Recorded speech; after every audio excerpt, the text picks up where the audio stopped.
দর্শক আমন্ত্রণ, আজকে চট্টগ্রামে শুরুতেই জানিয়ে দেব শিরোনামগুলো। চট্টগ্রামে কলেজ ছাত্র হত্যার ঘটনায় 4 জন গ্রেপ্তার। নির্মাণাধীন ভবনের 8 তলা থেকে সাজিদকে ফেলে দেয়া হয় লিফটের গর্তে। বন্দরনগরীর পাম্পগুলোতে বাড়ছে তেলের সংকট, দীর্ঘ হচ্ছে গ্রাহকদের লাইন।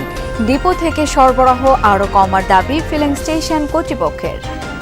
আগের তুলনায় অনেক কম পাচ্ছি, কিন্তু আমাদের যে পরিমাণের সেল হচ্ছে ওই পরিমাণে আমাদের তেল আসতেছে না। ব্যবহার করে কোটি কোটি টাকার মালিক হয়ে যাচ্ছে। চট্টগ্রামে রেলের জমিতে অবৈধ স্থাপনা উচ্ছেদে দখলদারদের বাধা। বেশ কিছু দোকানপাট ঘরবাড়ি গুড়িয়ে দিয়েছে প্রশাসন। টাকা দিতে পারবে তাদেরগুলো ভাঙবে না, যারা টাকা না দিতে পারবে তাদেরগুলো ভাঙবে।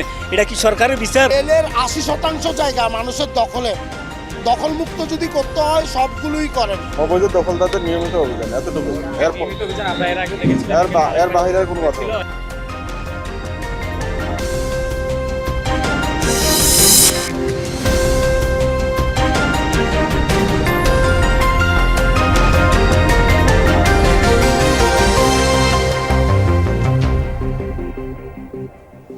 এতক্ষণ শিরোনাম দেখছিলেন, আপনাদের সাথে আছি আমি শাওন দত্ত। জানাবো বিস্তারিত। একদল সশস্ত্র দুর্বৃত্তের নৃশংস বর্বরতার শিকার চট্টগ্রামের এক কলেজ ছাত্র। জোরপূর্বক তাকে তুলে নিয়ে যাচ্ছিল। প্রাণ বাঁচাতে দৌড়ে নির্মাণাধীন ভবনের 8 তলায় ওঠেন 17 বছরের ওই তরুণ। সেখান থেকে লিফটের গর্তে ফেলে তাকে হত্যা করে দুর্বৃত্তরা। 4 জনকে পুলিশ গ্রেপ্তার করলেও হত্যাকাণ্ডের কারণ এখনও নিশ্চিত নয়।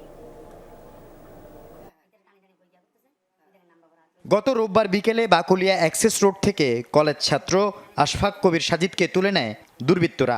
জোর করে তাকে অটোরিকশায় তোলার দৃশ্য ধরা পড়ে সিসি ক্যামেরায়। এক পর্যায়ে তাদের কবল থেকে ছুটে দৌড়ে পালায় ওই কলেজ ছাত্র। প্রবেশ করে মৌসুমী আবাসিক এলাকায় একটি নির্মাণাধীন ভবনে। প্রাণে বাঁচতে দৌড়ে ভবনটির 8 তলায় উঠে যান সাজিদ। দুর্বৃত্তরাও সেখানে উঠে এক পর্যায়ে সাজিদকে মারধরের পর লিফট বসানোর জন্য রাখা ফাঁকা গর্তে ফেলে দেয়। ঘটনাস্থলেই প্রাণ হারায় ওই কলেজ ছাত্র।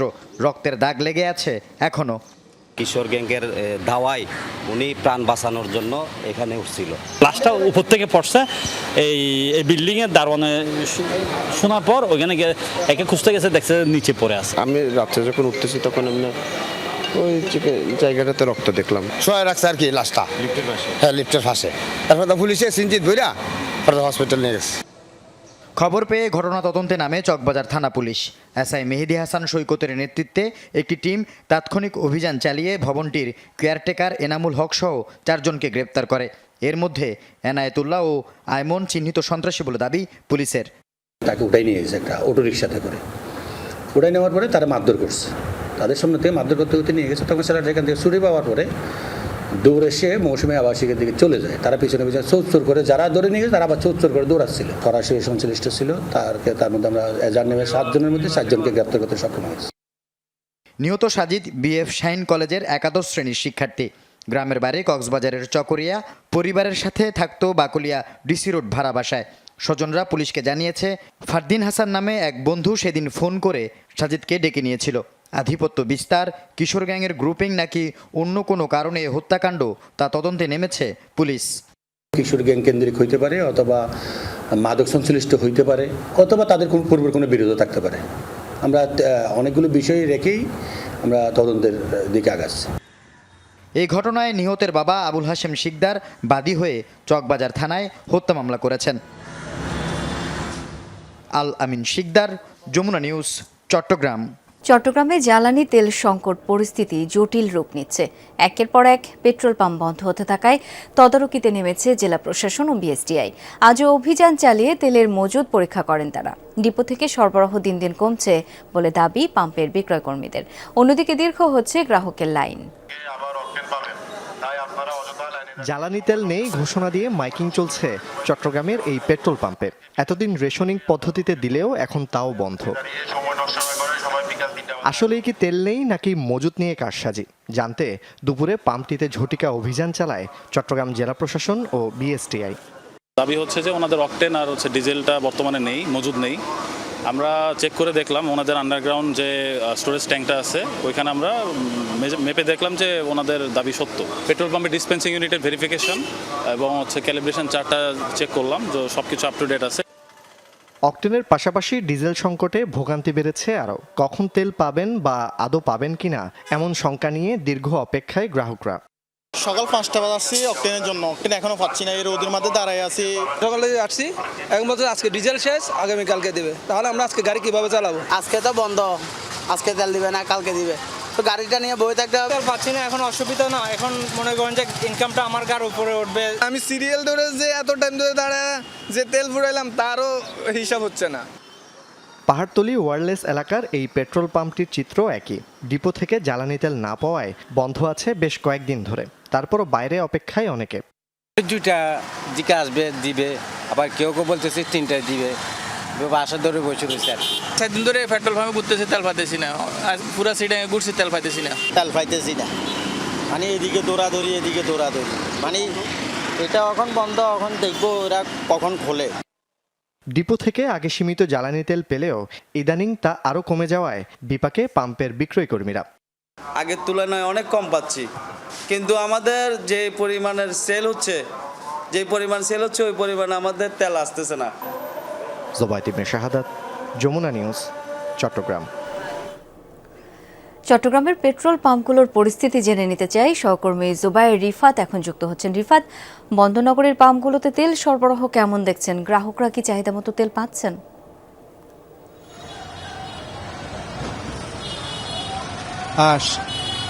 আসার কোনো খবর নেই, ভালো কোনো খবরও দেয়া যাচ্ছে না এখন পর্যন্ত। দিনের একেবারে শেষ সময়টিতে আমরা এখন একটি পেট্রোল পাম্পে আছি। পেট্রোল পাম্পটি চট্টগ্রামের বন্দর এলাকার একেবারে আশেপাশে। আপনি জেনে থাকবেন যেহেতু বন্দর এলাকার আশেপাশে স্বাভাবিকভাবেই বন্দর রিলেটেড অর্থাৎ পণ্য পরিবহনকারী যেই গাড়িগুলো রয়েছে সেই গাড়িগুলোর জটটা স্বাভাবিকভাবেই এই পেট্রোল পাম্পটিতে আমরা এসেছি। গত প্রায় 1-2 ঘন্টা থেকে আমরা দেখছি যে সড়কের এক পাশ দখল করে ডিজেলের জন্য তারা একেবারে লাইন দিয়েছেন। আর অকটেনের কথা যদি বলি, এই পেট্রোল পাম্পে মূলত তারা কর্তৃপক্ষ যেমনটি আমাদেরকে বলেছে, তারা আজ 4,500 লিটার অকটেন পেয়েছে এবং সেগুলোই তারা বিতরণ শুরু করবে। এবং গত 1 ঘন্টা আগে আমরা জানতে চেয়েছিলাম যে কেন আসলে বিতরণ করা হচ্ছে না, কারণ এখানে বাইকাররা আসলে অনেকক্ষণ ধরে অপেক্ষারত রয়েছেন আমরা দেখেছি, এবং বাইকাররা বেশ ভোগান্তির কথাও আমাদেরকে বলছেন। তবে কর্তৃপক্ষ যেমনটি বলছেন যে 6টা থেকে মূলত তারা অকটেন সরবরাহ শুরু করবে এবং ডিপো থেকে মূলত গাড়ি আসার পর সেগুলো আনলোড হলে তখনই আসলে তারা সরবরাহ কার্যক্রম সেটি শুরু করবে। তবে যেটি বাস্তবতা হয়েছে একেবারে রোডের পার্শ্ববর্তী জায়গায় হওয়াতে পেট্রোল পাম্পটি, আপনি নিশ্চয়ই জেনে থাকবেন যে ইপিজেড যে এলাকাটি রয়েছে সেখানে গার্মেন্টস ছুটির যে সময়টি, সেই সময়টিতে আসলে শ্রমিকদের পরিবহনকারী গাড়িগুলো আসলে জ্যামের মধ্যে পড়ে যায় এবং বারবার সিগন্যাল পড়ছে, যেহেতু সড়কের এক পাশ দখল করে পণ্য পরিবহনকারী গাড়িগুলো ডিজেলের জন্য অপেক্ষা করছে। সব মিলিয়ে বলা চলে যে এই তেলের কারণেই, তেলের যে সংকট, সেই ক্রাইসিসের কারণে কিন্তু একেবারে চতুর্মুখী ত্রিমুখী যে সংকট সেটি যেমন রয়েছে, আর পর্যাপ্ত তেলও কিন্তু চট্টগ্রাম শহরের কোনো পেট্রোল পাম্প থেকে আসলে। রিফাত, অনেক ধন্যবাদ আপনাকে।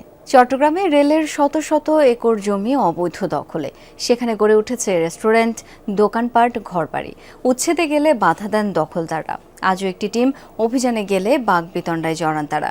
বাধা উপেক্ষা করে 25টি অবৈধ স্থাপনা উচ্ছেদ করা হয়।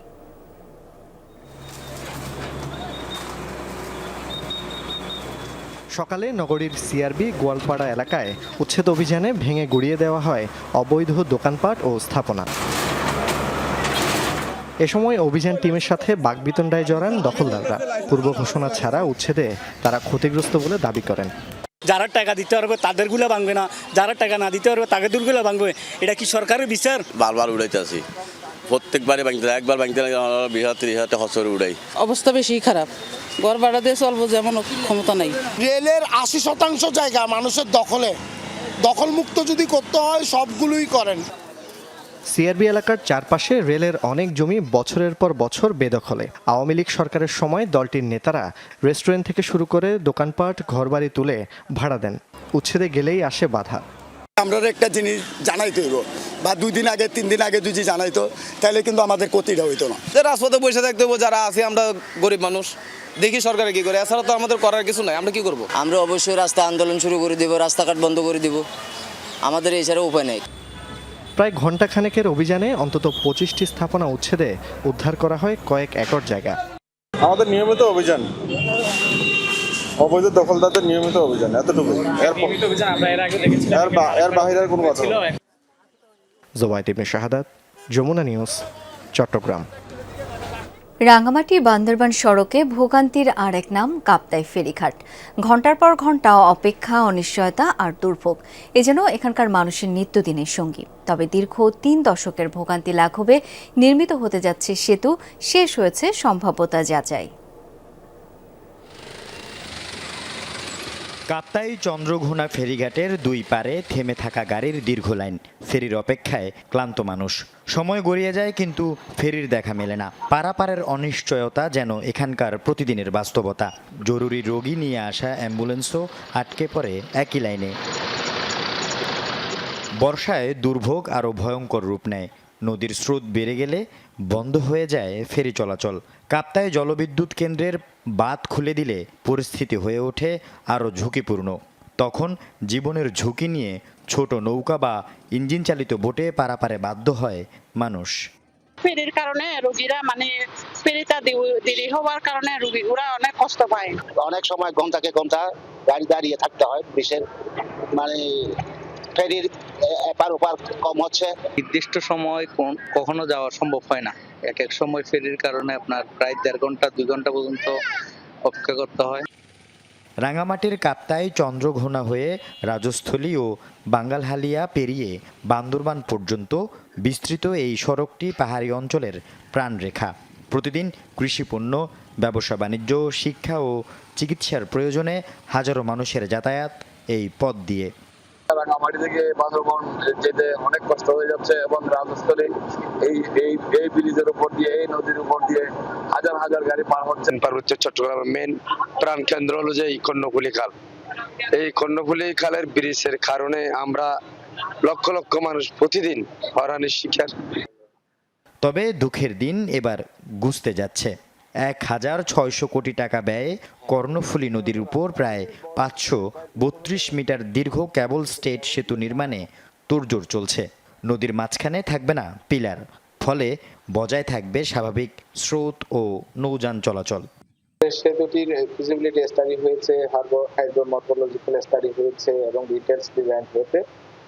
এখানে প্রকল্পটি বর্তমানে সড়ক পরিবহন ও মহাসড়ক বিভাগে রয়েছে এবং এটা প্রকল্প ব্যয় প্রায় 1650 কোটি টাকা এবং এই ব্রিজটি হচ্ছে কেবল স্টেট ব্রিজ।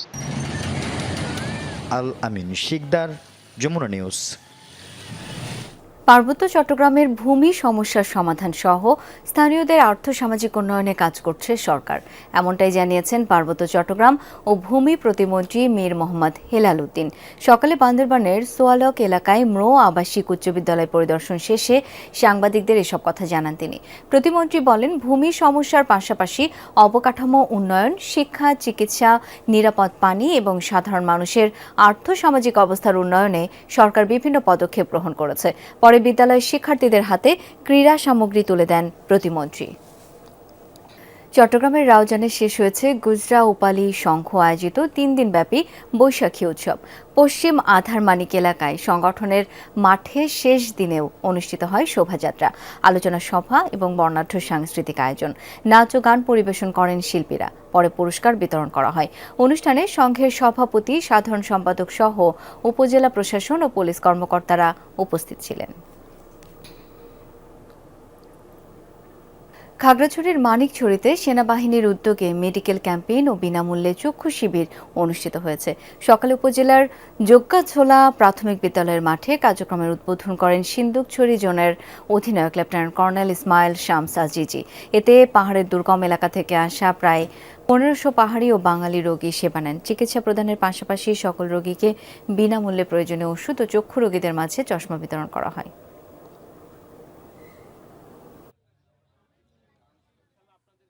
তরুণদের দক্ষতা ও কর্মসংস্থান বাড়াতে কারিগরি শিক্ষার বিকল্প নেই বলে মন্তব্য করেছেন Chittagong city mayor doctor Shahadat Hossain. China ও বাংলাদেশি উদ্যোক্তাদের যৌথ উদ্যোগে প্রতিষ্ঠিত কারিগরি শিক্ষা প্রতিষ্ঠান সিপিআর ওয়াইসিএস স্কুলের উদ্বোধন অনুষ্ঠানে এই মন্তব্য করেন তিনি। প্রতিটি জেলায় এই ধরনের কার্যক্রম গ্রহণের আহ্বান জানান। চীনা প্রশিক্ষকের মাধ্যমে এখান থেকে বছরে অন্তত 10,000 দক্ষ কারিগর তৈরির লক্ষ্যের কথা জানান উদ্যোক্তারা। প্রশিক্ষণ নিতে এরই মধ্যে কয়েক হাজার তরুণ রেজিস্ট্রেশন করেছেন বলে জানানো হয় অনুষ্ঠানে। নতুন বর্ষের নতুন যাত্রায় প্রতিপাদ্যকে সামনে রেখে চট্টগ্রামে পোর্ট সিটি ইন্টারন্যাশনাল ইউনিভার্সিটিতে উদযাপিত হয়েছে বাংলা নববর্ষ বরণ অনুষ্ঠান। সকালে বের করা হয় শোভাযাত্রা। ওয়েলনেস ও সিভাসো রোড প্রদক্ষিণ করে এটি। বাংলা সংস্কৃতির নানা থিমে সাজানো শোভাযাত্রা শিক্ষার্থীদের অংশগ্রহণে হয়ে ওঠে বর্ণিল। পরে বিশ্ববিদ্যালয় ক্যাম্পাসে শিক্ষার্থীরা ফ্ল্যাশ মবের মাধ্যমে নাচে গানে মেতে ওঠে। ফুড স্টলে প্রদর্শিত হয় মুখরোচক নানা খাবার। বৈশাখ বরণ অনুষ্ঠান হয়ে ওঠে প্রাণের।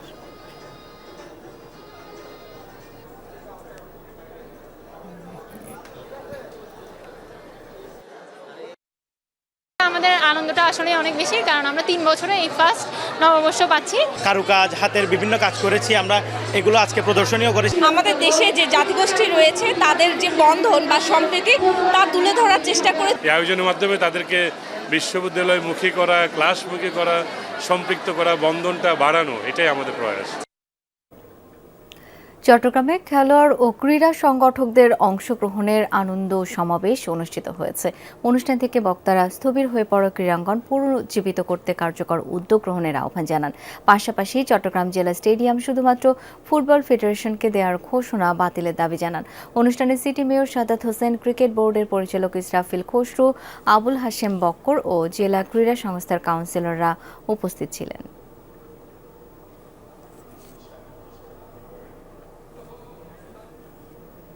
এই ছিল আজকে চট্টগ্রামের আয়োজনে। ধন্যবাদ এতক্ষণ সাথে থাকার জন্য।